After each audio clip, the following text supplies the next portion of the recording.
एक जंगल में एक भालू रहता था। उसका एक भेड़िया मित्र भी था जो कठिन समय में भालू की मदद करता था। एक दिन भालू ने सोचा कि मेरा घर बहुत खराब है, क्यों न इसे तोड़कर नया बनाया जाए। उसने भेड़िए के सामने यह प्रस्ताव रखा। भेड़िया उसकी मदद करने के लिए तैयार था। कई दिनों की मेहनत के बाद भेड़िए और भालू ने एक सुंदर घर तैयार किया। अब भालू ने भेड़िए को धन्यवाद दिया और उसने उत्तर दिया, धन्यवाद की क्या बात है, मित्र की सहायता करना मित्र का कर्तव्य है। एक दिन एक शेर भालू के घर के सामने से गुजरा। जब उसने इतना सुंदर घर देखा तो उसके होश उड़ गए।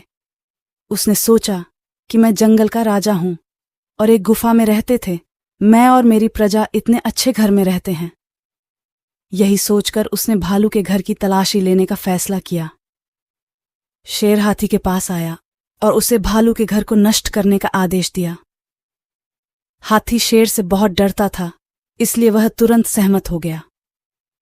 उसने भालू के घर को अपने भारी पैर के नीचे कुचल दिया और उसे नष्ट कर दिया। उसे बहुत दुख हुआ। उसने अपने दिल में फैसला किया कि मैं शेर से बदला लूंगा।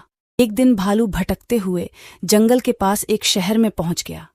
एक आदमी ने उसे देखा और यह सोचकर भालू को पकड़ने की योजना बनाई कि वह उसे मदारी या सर्कस वालों को बेच देगा। आखिरकार वह भालू को पकड़ने में कामयाब हो गया। भालू ने छूटने की बहुत कोशिश की, लेकिन वह सफल नहीं हो सका। आखिरकार उसने कुछ सोचा और कहा, अरे यार, अगर तुम मुझे छोड़ोगे तो मैं तुम्हारे लिए एक मोटा ताजा शेर लाऊंगा। काफी खुशामद के बाद आखिरकार भालू ने उस आदमी को मना ही लिया। फिर उसने उस आदमी से कहा, हे इंसान, ऐसा करके यहां जाल डाल दे, बाकी सब मेरा है। उसके बाद भालू अपने दोस्त भेड़िए के पास गया और उससे मदद मांगी। भेड़िए ने उसे हिरण की खाल दी। फिर भालू शेर के पास गया और बोला, तुम्हें शांति मिले, जंगल के कोने पर एक मोटा ताजा हिरण खड़ा है। मैं तुम्हें एक संदेश देने आया हूं। मैं पानी भर कर आया। उसने कहा, तुम जाओ, मैं आ रहा हूं। वह यही चाहता था।